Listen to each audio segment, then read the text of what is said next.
В эфире новости экономики на Якутия-24. В студии работает Нургуяна Иванова. Угледобывающие предприятия России показали негативную финансовую динамику по итогам деятельности в 2020 году. В частности, доля убыточных организаций выросла до 58% от общего объема. Соответственно, прибыль получили в общей сложности 42% компаний, ведущих отработку угольных месторождений.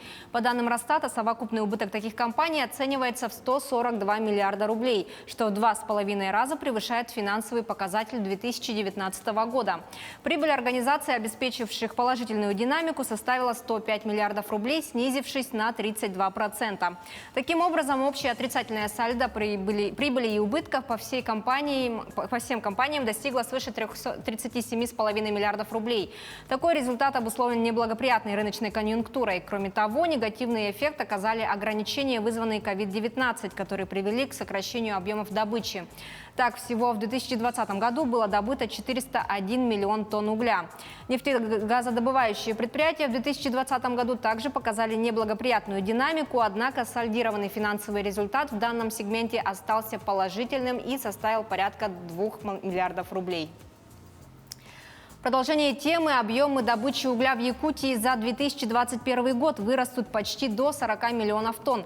Численность занятых в угольной отрасли республики в 2024 году вырастет в 2 раза до 21 тысячи человек, а налоговые поступления в 6 раз до 40 миллиардов рублей.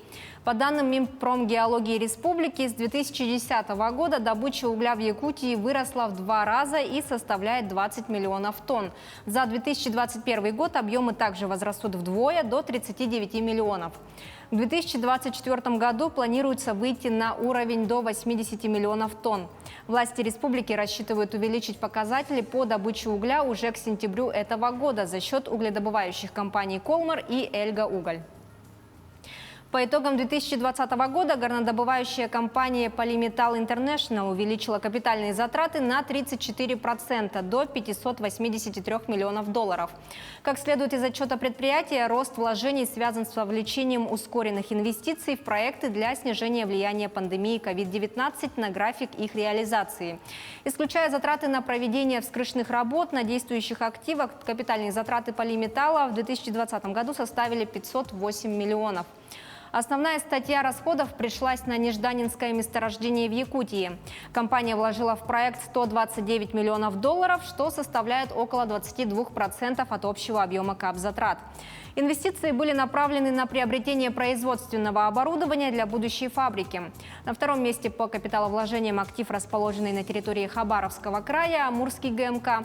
Еще 96 миллионов долларов «Полиметалл» вложил в развитие Амурского хаба.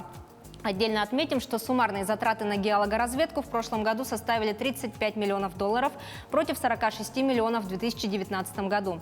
Снижение обусловлено завершением геологоразведочных работ на месторождениях Елочка и Приморская, а также сокращением объемов бурения на месторождении Прогноз в Якутии. Якутнедра объявила 3 конкурса на поиск рудного золота. Цель проведения работ – обнаружение и предварительная оценка прогнозных ресурсов драгметалла с дальнейшей разработкой рекомендаций по проведению геологоразведочных работ. Совокупная стоимость тендеров оценивается в 866 миллионов рублей. Как следует из конкурсной документации, поиск будет проводиться в 3 районах Якутии. В Алекминском районе работы запланированы в пределах Мурунского рудного узла. Начальная цена контракта определена в размере 305 миллионов рублей. В Верхоянском районе планируется вести поиск драгметалла на Шелгонском рудном поле. Цена контракта – 281 миллион рублей. Третий тендер направлен на проведение поисковых работ на Редергинской площади Тамотельконской зоны разлома в Валданском районе. Цена контракта составляет почти 279 миллионов рублей. Все поисковые работы планируется завершить до конца 2023 года. Заявки на участие в конкурсе принимаются до 30 марта текущего года. Алмазу ювелирного качества весом 59 карат присвоили имя бывшего главы Оленёкского района Александра Иванова. Алмаз добыли в 2018 году на месторождении трубки «Юбилейное». Данное решение принято с учетом его значительной роли в социально-экономическом развитии алмазной провинции Якутии. Александр Иванов руководил Оленёкским Эвенкийским национальным районом с 2013 по 2020 год. На этом у меня все. Оставайтесь в курсе экономических событий на Якутия-24.